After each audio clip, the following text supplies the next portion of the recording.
Yeah, mates. So just been like surfing the web because I haven't been able to sleep, mate, and going onto Facebook. My eyes are like all over the place. And there was a story about working in Primark was sheer hell, and I just thought I know a couple of stories about Primark.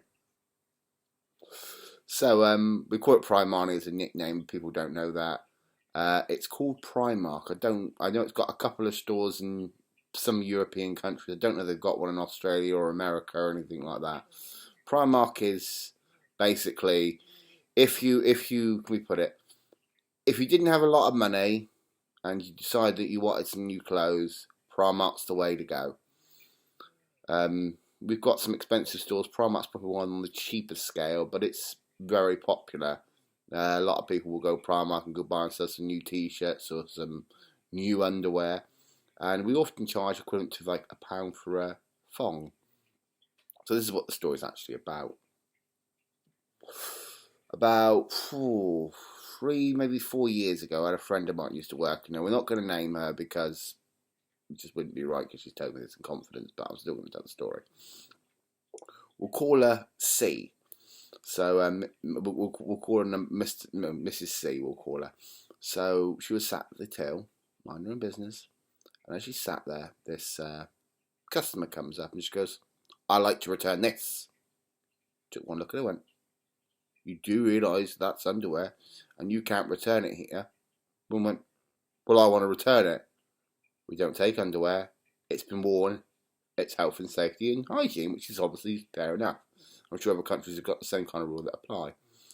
So after a couple of minutes of arguing, the woman stormed. She goes, "Fine, whatever. All right then. I would have to leave it then, won't I?" And C just thought, "Okay, that's all done. Move on to the next customer." Carried on selling customers and buying stuff for the customers.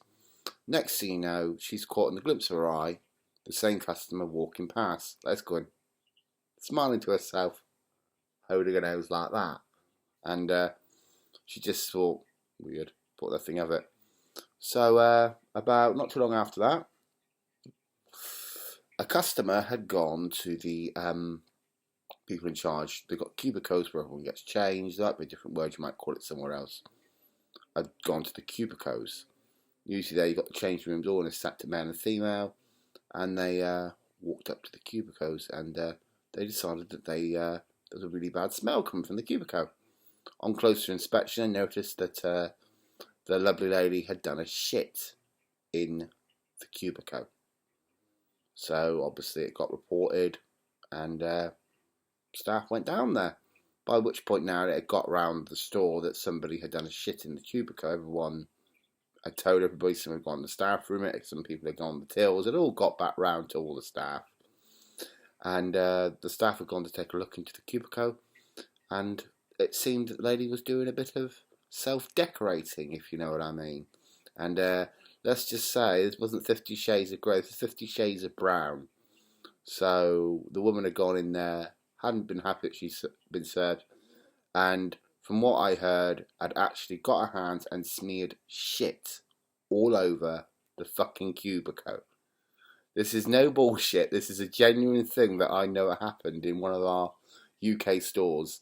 So the staff were asked to clean it, and for obvious reasons, I think any staff would. After like gag reflex, whoop, you know what I mean. A lot of them said, "I'm not cleaning that up. That's not in my job description. I'm not doing that," which I don't blame them. So eventually, a couple of brave volunteers decided that they would clean it up and clean the excrement all up the walls. So yeah, pretty much that's the story. And they were told that they didn't clean it up, they would be looking for a new job by the end of the day. So yeah, it's just to break it up, really break up the day of what's been going on. Just thought someone would like to have heard that story in a very odd way, but it was just something that I just remembered from years ago hearing, about 4 years ago. So yeah, pretty much. Other than that, not much I can really say today. Off the Totnes Massive tomorrow, but I just thought I'd do something a little bit different to give you guys a bit of fun and laughter for a change. Well, I suppose if you look at it, I mean, I suppose it's not something really funny you laugh at, but it's kind of those things you think,